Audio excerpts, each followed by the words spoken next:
Coming to you from the floor of the 2023 NAB Show, Brandon Costa from Sports Video Group. Happy to be joining our friends from NEP. We're with the president of NEP's VISTA Worldlink, Josh Liemer. Josh, great to see you, man. How you doing? Always a pleasure. I'm doing well. Good to see you as well. Well, it's a big day. We're talking to you on Sunday, and there's a match going on right now as part of the new MLS Season Pass plan. The El Tráfico, big game between the two LA squads. This has obviously been a huge project for you and the company, and it's been a major interest to people in the sports media ecosystem.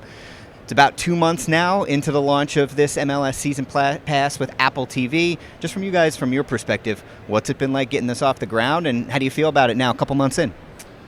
You know, this was a passion project from day one for me personally.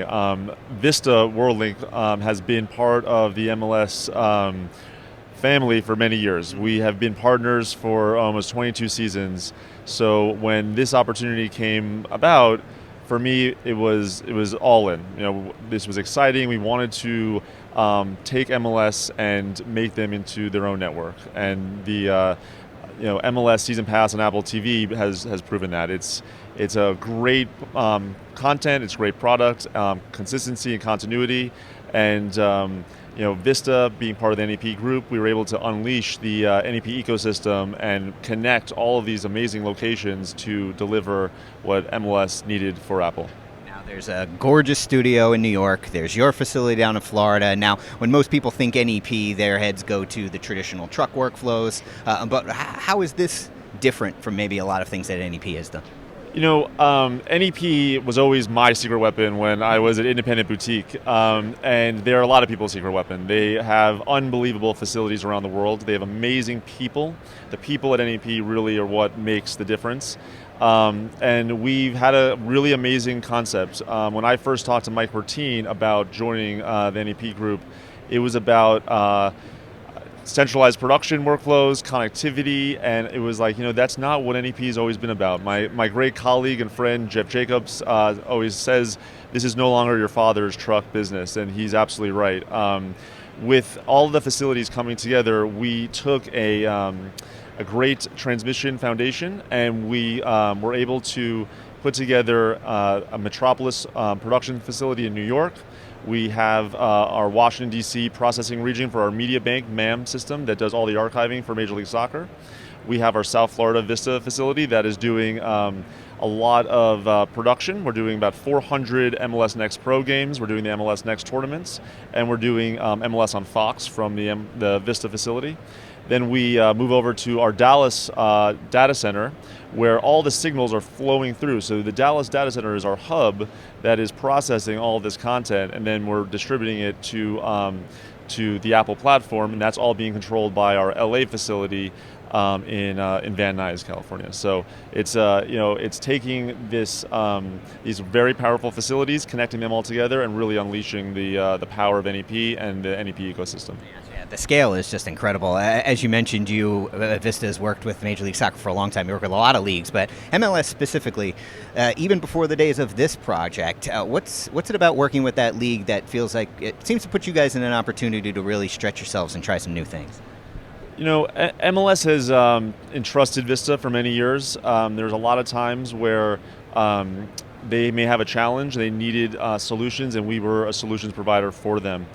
It started with transmission services many years ago, satellite trucks running around the country. It evolved into a digital archive system for them that took couriers of melts and dirty and clean records to an FTP infrastructure and a digital archive. And then it became a centralized solution for world feed production, and that was something that really was different. That was really the first big entree into centralizing it. We were doing one-offs and we were doing pool feeds for things like the Olympics and the World Cup and stuff, but taking the idea of can we do every game for you and bring it back to a centralized facility and build a facility to deliver this cost effectively, efficiently, but create continuity and consistency, and we proved that, and that kind of mushroomed into can we just do everything? Can we do all of the production under one roof? And there's a lot of deliverables. The content in today's world of our industry, it's changed where content is being repurposed in so many ways.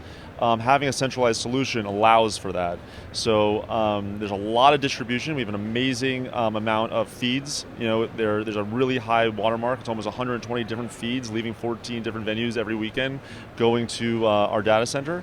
We're streaming content. There's SRT feeds, there are HLS feeds, there's RTMP encodes. It's just a lot of different types of distribution, and MLS always entrusted the relationship that VISTA and MLS had, and VISTA being part now of the NEP group, bringing the firepower of NEP and the engineering expertise and the operational expertise that we are able to bring to the table really was a perfect fit.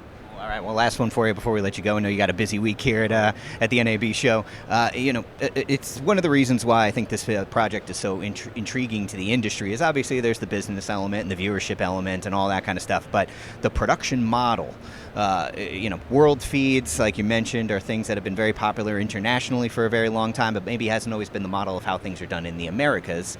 In what ways do you feel that this is replicable, and as the industry goes more REMI and cloud, do you see this as something that maybe could continue to grow with other leagues? Absolutely. I think the centralized model, people were very interested, specifically because of groups like SVG, about can we move the control room downstream? Do we have to be on site? And I think that was one of the first big steps in this the adoption of this workflow. So yeah, can we move camera, take isolated camera feeds and bring it to a control room and switch cameras and add replay and graphics and announcers downstream? Absolutely. Yeah. But I think it also unlocks a lot of other ways to repurpose content where you can take clean feeds and make them into, do different graphics, do new audio configurations, have other announcers, different languages in a centralized area where people are able to work in a different way than traditionally in truck compounds. You're going to a facility, having a more consistent work schedule, that changes it. And that I don't think are the type of byproducts of these type of workflows that are thought about. A lot of it is about saving money. A lot of it is about travel, time. Can we, instead of someone focusing so much time on getting from point A to point B on an airplane, could they be doing 2 or 3 events in a weekend? That type of efficiency is what really is the byproduct of these new workflows. But it's more than just moving the control room. It's repurposing content and being able to open up new avenues of revenue for customers. So, being on the production side, a lot of time we're in the cost column of the P&L, but these new workflows allow for monetization in new ways. So it's very interesting and very exciting, and I do think it's very replicable for other leagues and organizations. Well, Josh, we always appreciate you taking the time. Best of luck with everything, not only with this project the remainder of the way, but with your show here at NAB. Thanks for the time. Thank you. All right, for more of everything going on here with NEP and at the 2023 NAB Show, you can head on over to our website at sportsvideo.org.